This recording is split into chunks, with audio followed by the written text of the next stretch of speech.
बिस्मिल्लाहिर्रहमानिर्रहीम। अस्सलाम वालेकुम नादरीन, आप यूट्यूब चैनल देख रहे हैं। मैं इमरान खान हूँ। नादरीन, इमरान खान साहब की बहनें अडियाला जेल पहुँची। जैसा कि उन्होंने पिछले हफ्ते कहा था कि सुहेल अफरीदी अपने तमाम MPs के साथ आएंगे अडियाला जेल के बाहर, तो आज खैबर पख्तूनख्वा से सुहेल अफरीदी अपने तमाम MPs के साथ अडियाला जेल के बाहर पहुँच गए। मैंने वहाँ पे जो जर्नलिस्ट हैं उनसे बात की। उन्होंने कहा जी बिल्कुल ये सड़कें बंद की हुई हैं और आज की सूरत हाल ये है कि पहले तो कोई दुकान खुली होती थी, कोई मार्केट वगैरह खुली होती थी अडियाला रोड पे, लेकिन आज इंतज़ामिया ने पूरा कर्फ्यू लगा दिया। तमाम मार्केटें, सब दुकानें, सब कुछ बंद करवा दिया है और ये एक सड़क है जिसको ब्लॉक कर दिया गया है, बंद कर दिया गया है।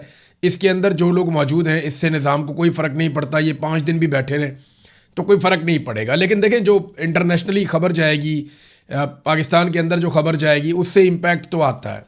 ऐसा नहीं है, ये एक सूबे का वज़ीर आला है, वो आया अपने तमाम MPs को लेकर, वो वहाँ पे आकर बैठे हैं। बैठ के वो वहाँ पे मुतालबा कर रहे हैं कि इमरान खान साहब का इलाज करवाया जाए और उसके साथ साथ उनका मुतालबा है कि इमरान खान साहब की कैद तन्हाई ख़त्म की जाए और उनकी मुलाकातें उनकी फ़ैमिली के साथ दोबारा से जारी करवाई जाएँ। अब ये मुतालबा जो है वो अब पता नहीं इनका क्या बनेगा, क्योंकि आसिम मुनीर साहब ने इस निज़ाम को इस लेवल तक पहुँचा दिया है कि अब सिस्टम को फ़र्क ही नहीं पड़ता इन चीज़ों से। कोई आदमी मार दिया जाए फ़र्क नहीं पड़ता। पंजाब के अंदर देखें ना आप, कितना नॉर्मल कर दिया इंसानों का कत्लेआम। CCD बंदा उठाती है, बंदा उठा के मार देती है, इकट्ठे कई कई बंदे मार देती है और मावराए अदालत मार देती है। ना हाई कोर्ट पूछती है, ना सुप्रीम कोर्ट पूछती है, कोई अदालत सवाल जवाब होता ही नहीं किसी जगह पे।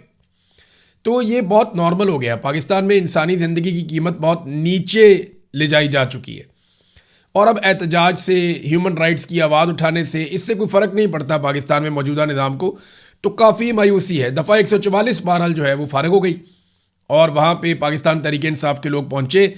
अब जो आज अडियाला जेल के बाहर लोगों की तादाद बताई जा रही है वो 500 से 700 के बीच में लोग वहाँ पे मौजूद हैं, क्योंकि जो MPs आए हैं उनके साथ भी 2-2, 3-3, 4-4 लोग तो आए हैं, किसी के साथ ज़्यादा, किसी के साथ कम। वज़ीर आला है तो 50-60 आदमी उनके साथ भी होता है, सिक्योरिटी भी होती है, बाकी सब भी होता है।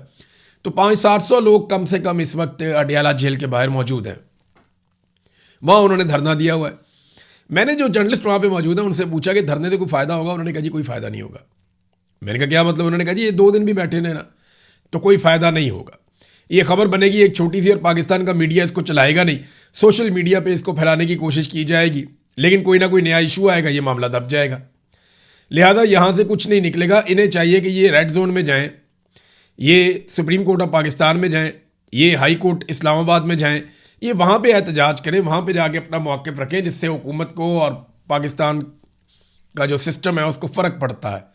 यहाँ पे अडियाला जेल के बाहर बैठ के आप एक सुपरिटेंडेंट पे दबाव डाल सकते हैं, वो उसका दबाव का फ़ायदा लेकर वो मज़ीद तरक्की ले लेगा कि जनाब मैंने आपकी खातिर ये दबाव उठाया। बहरहाल अडियाला के बाहर की सूरत हाल मैंने आपके सामने रख दी। दफ़ा 144 के बावजूद लोग पहुँच गए। हाँ, MNAs नहीं पहुँचे। MNAs को भी दावत दी गई थी कि आपने भी आना। बहुत सारे ऐसे हैं जो आते ही नहीं हैं। कई MNAs हैं जो कभी भी नहीं जाते अडियाला के बाहर, वो जाना भी नहीं चाहते। पंजाब से बहुत सारे MPs हैं जो जाना नहीं चाहते। अब वो लोग नहीं गए, यानी जिस तरह पंजाब से क़यादत को बुलाया गया था या MNAs को बुलाया गया था या सेनेटर्स को बुलाया गया था, वो सब लोग नहीं आए। लेकिन खैबर पख्तूनख्वा से सुहेल अफरीदी आए। सुहेल अफरीदी ने कहा जी जो मुराद सईद ने इंटरव्यू दिया है बात उनकी ठीक है, सारे एक छत के नीचे बैठ जाएं और वहाँ पे बैठकर फैसला कर लें कि करना क्या है, और जो करना है वो मुझे बता दें, फिर मैं जानूँ, मेरा काम जाने, फिर मेरे पे छोड़ दें। सुहेल अफरीदी बड़े कॉन्फिडेंस के साथ ये कहते हैं कि वो इस्लामाबाद जाएंगे। देखिए इतना तो मैं जानता हूँ कि सुहेल अफरीदी के पास अगर वो इस्लामाबाद के लिए निकलते हैं एक जुलूस लेकर, तो सुहेल अफरीदी के पास वो मार्जिन नहीं होगा जो अली अमीन गंडापुर के पास था। यानी 2 मरतबा वो लोगों को डी चौक में छोड़कर वापस आ गए। अब कोई भी वज़ीर आला अगर पहुंचता है इस्लामाबाद तो वो डी चौक में अपने कारकुनों को छोड़कर वापस नहीं आ सकता, ये मुमकिन नहीं है।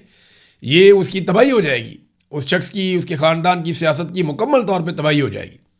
लिहाजा सुहेल अफरीदी ये बड़े कॉन्फिडेंस के साथ कहते हैं कि जनाब आप फैसला करें और फिर मेरे पे डाल दें आप, फिर मैं जानूँ, मेरा काम जाने, मैं लोगों को लेकर पहुँचूँगा। अब इमरान खान साहब जो है ना वो इतने आराम से तो आज़ाद होंगे नहीं। सुहेल अफरीदी ने खुद कहा था कि ये सीधी उंगली से घी नहीं निकलेगा, हमें ज़ोर लगाना पड़ेगा। फिर उन्होंने कहा था कि मैं एक नौजवानों की तहरीक खड़ी कर रहा हूँ इमरान खान की रिहाई के लिए। फिर वो तहरीक कहाँ गई उसके बारे में किसी ने बात ही नहीं की।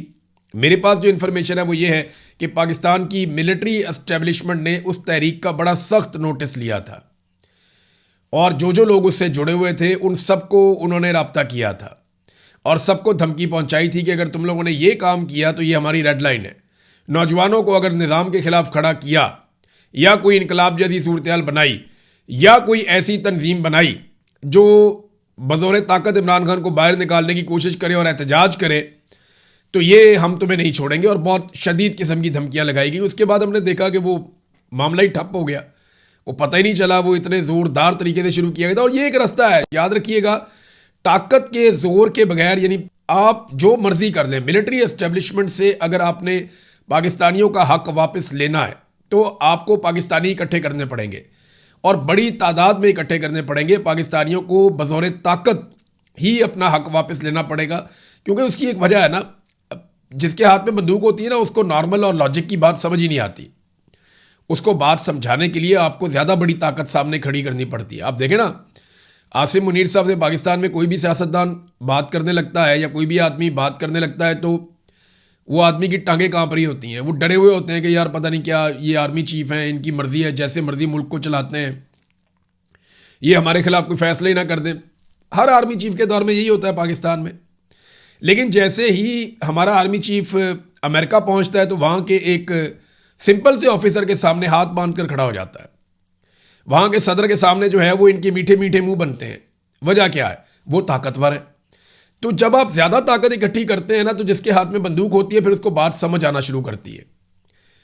तो अवामी ताकत इकट्ठी करनी थी और इसी को इमरान खान साहब ने स्ट्रीट मूवमेंट का नाम दिया था। बहरहाल इमरान खान साहब के वकला की जो हिकमत अमली है उसके ऊपर बहुत ज़्यादा सवाल जवाब किए जा रहे हैं, क्योंकि ईमान मज़ारी और हादी अली चट्टा साहब के केस में जो उनके वकला हैं, जो बगैर फ़ीस के ये केसेस लड़ रहे हैं, फैसल साहब हैं वकील और दीगर और कुछ लोग हैं उनके साथ, इन्होंने सुप्रीम कोर्ट ऑफ पाकिस्तान से रुजू किया क्योंकि उनकी सज़ा मुअत्तली नहीं हो रही थी।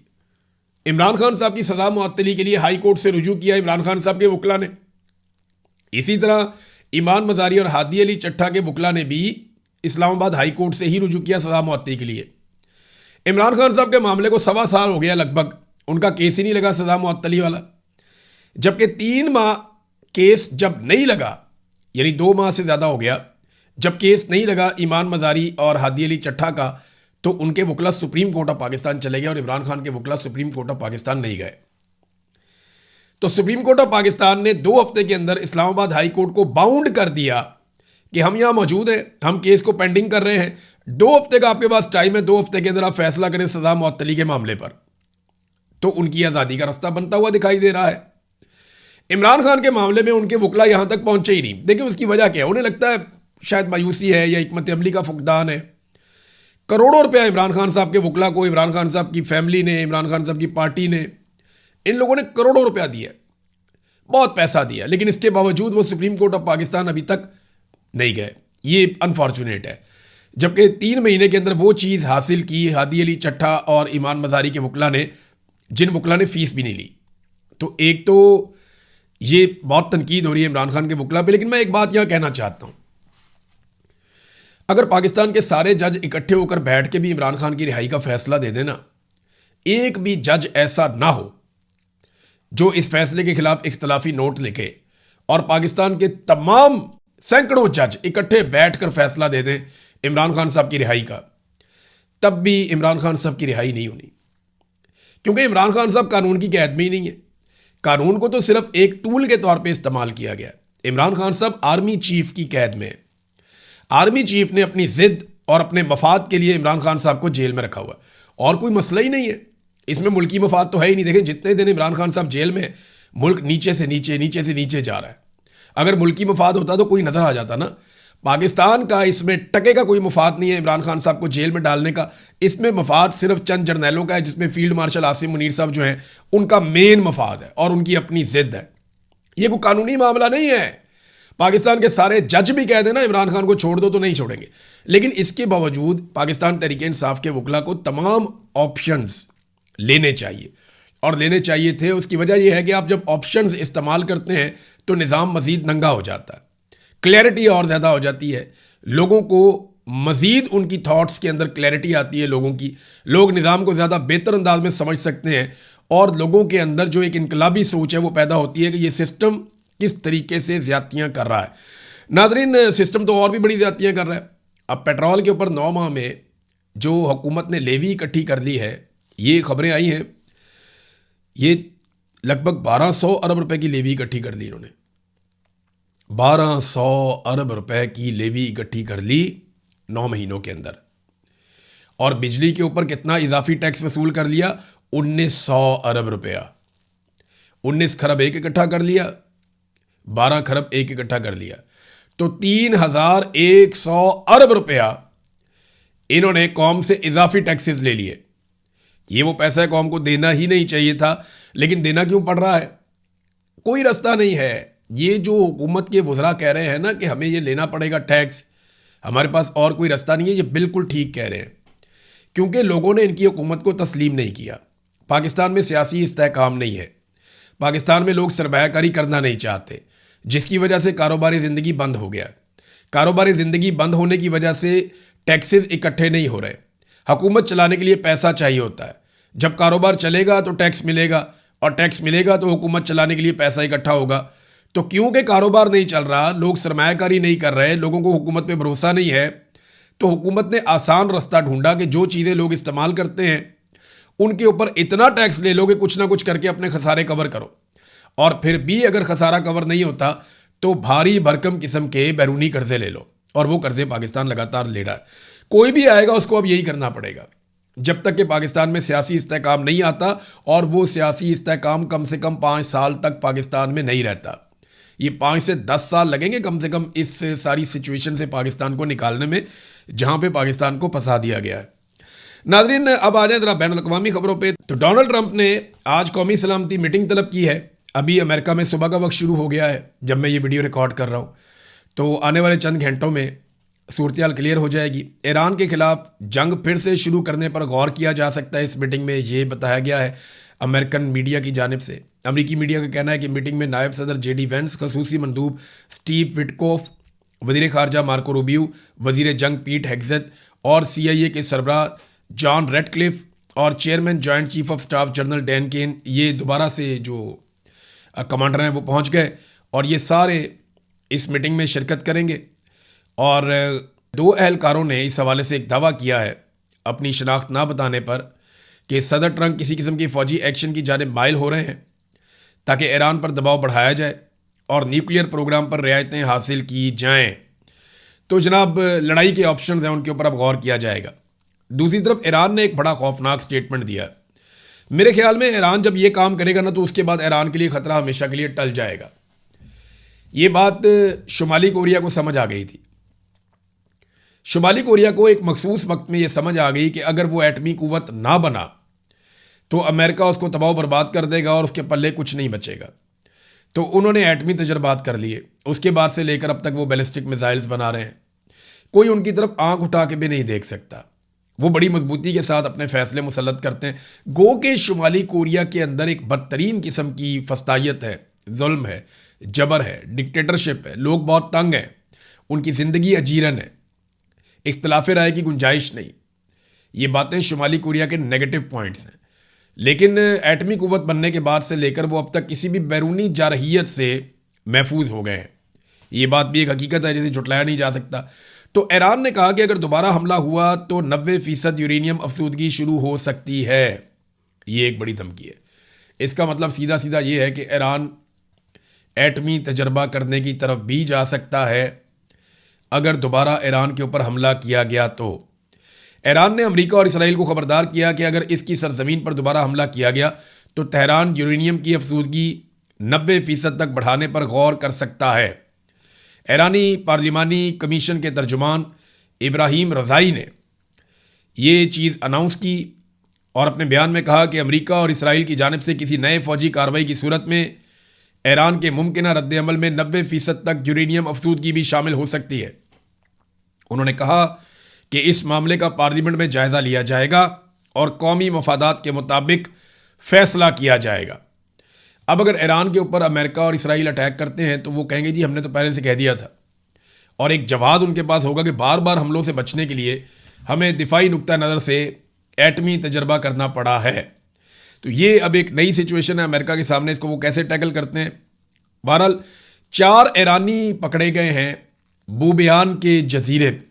ये एक किराए की कश्ती पे पहुंच रहे थे और ये जो ईरानी लोग हैं इनका ताल्लुक, जो कुवैती सरकार ने बताया, कुवैत के पास है ना ये बूबियान का जजीरा, ये बहुत इंपॉर्टेंट है। मैंने आपको कुछ अर्सा पहले इसका नक्शा दिखाया था। कुवैत के साथ ये बूबियान का एक बहुत बड़ा जजीरा है। इसमें अमरीकी स्ट्रेटेजिक जो है वो एसेट्स भी हैं। अमेरिका ने यहाँ पे अपने हथियार भी रखे हैं, अपनी फ़ौज भी यहाँ पे रखी है और मुबैना तौर पे इसको इस्तेमाल किया जाता है दिफाई नुक्ता नज़र से। तो बूबियान के जजीरे पर 4 लोग पहुँचते हैं ईरानी एक किराए की कश्ती में, जो पकड़े जाते हैं। अब कुवैत ने ये दावा किया कि ये लोग, इनका ताल्लुक ईरान की पासदाराने इनकलाब से है और वो वहाँ जो है कार्रवाई डालने के लिए आए थे और उनके साथ लड़ाई में एक कुवैती फ़ौजी ज़ख्मी भी हो गया। अब वहाँ ये अमेरिका के मफादात को नुकसान पहुँचाने या जो लड़ाई है उसके सिलसिले में इंफॉर्मेशन कलेक्ट करने या कुछ गोरीला कार्रवाई करने के लिए आए थे, इसके बारे में मज़ीद तफसीलात नहीं है हमारे पास। लेकिन ये 4 लोग ईरानी पासदाराने इनकलाब के बूबियान के जजीरे में पकड़े गए हैं। डोनाल्ड ट्रंप ने एक और बड़ा ज़बरदस्त काम किया नादरीन, ये देखें आप। ये एक तस्वीर है डोनाल्ड ट्रंप ने पोस्ट की है अपने सोशल मीडिया पे। इसमें अमेरिकन $100 का नोट है, इस पर डोनाल्ड ट्रंप का फ़ोटो बना हुआ है। डोनाल्ड ट्रंप की जहनी हालत भी मरीम नवाज़ जैसी होती जा रही है। मरीम नवाज़ को हर तरफ अपनी शक्ल देखनी है, हर तरफ अपना, क्योंकि बहुत ही गैर मकबूल है ना बेचारी। वो उसको लगता है कि मैं अपनी शक्ल देखती हूँ तो मैं मकबूल हो जाती हूँ। वो हर दीवार पे, हर सड़क पे, हर बैनर पे, हर पोस्टर पे, हर इमरजेंसी अस्पताल की, उसके बाहर, हर थाने, हर जगह मरीम नवाज़ की ख्वाहिश है कि उसकी फ़ोटो चिपक जाए। और फ़ोटो चिपकाने के लिए वो सरकारी वसाइल का बेदरेग इस्तेमाल भी करती है। मैंने तो यहाँ भी देखा कि एक बैनर जो है मरीम नवाज़ का, वो फ़ौजी भी लगा रहे थे जिस पे मरीम नवाज़ का फ़ोटो चिपका हुआ था। तो मरीम नवाज़ को जैसे बड़ा शौक है अपना फ़ोटो चिपकाने का, तो उसी तरह की ज़हनी हालत ऐसा लगता है डोनाल्ड ट्रंप की भी है। वो भी बेचारे बहुत गैर मकबूल हैं। अमरीकी तारीख के जो गैर मकबूल तरीन सदूर हैं उनमें से एक डोनाल्ड ट्रंप बन चुके हैं। तो डोनाल्ड ट्रंप ने ये जो फ़ोटो लगाई है, देखें आप, इस पर 100 के नोट पर डोनाल्ड ट्रंप का फ़ोटो लगा हुआ है।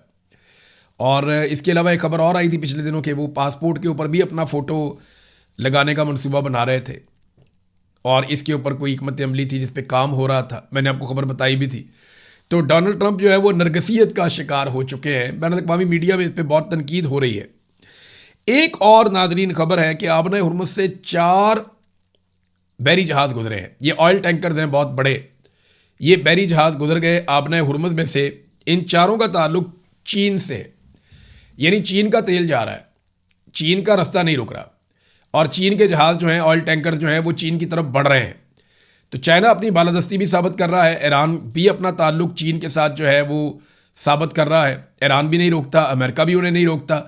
तो चाइना अपना काम जो है वो चालू रखे हुए हैं, जबकि अमेरिका ने कुछ पाबंदियां लगाई चाइनीज़ कंपनी के ऊपर, जिन्हें चीन ने रद्द कर दिया। अभी डोनाल्ड ट्रंप ने जब चाइना जाना है तो उसमें बहुत बड़ी बड़ी खबरें निकलेंगी। नाज़रीन, एक आखिरी खबर यह है कि ईरान ने जो आबना हुर्मुज़ की हदूद हैं वो पहले होती थी कुछ 30 मील तक, ये ज़्यादा लंबी और बड़ी जगह नहीं थी, लेकिन ईरान ने अब इसको बढ़ाकर लगभग 300 मील तक कर दिया है। यानी जो ईरान और ओमान के बीच में जो एक एरिया है उसको आबना हुर्मुज़ कहते हैं। ये लगभग 30 मील का पहले इलाका होता था, लेकिन अब इसको बढ़ा के ईरान ने लगभग 300 मील तक कर दिया है। वो इसका बंदोबस्त कर रहा है ना, उसके ऊपर अपना कंट्रोल मुस्तहकम कर रहा है, अपनी वहाँ पे सर्वेलेंस को बढ़ा रहा है।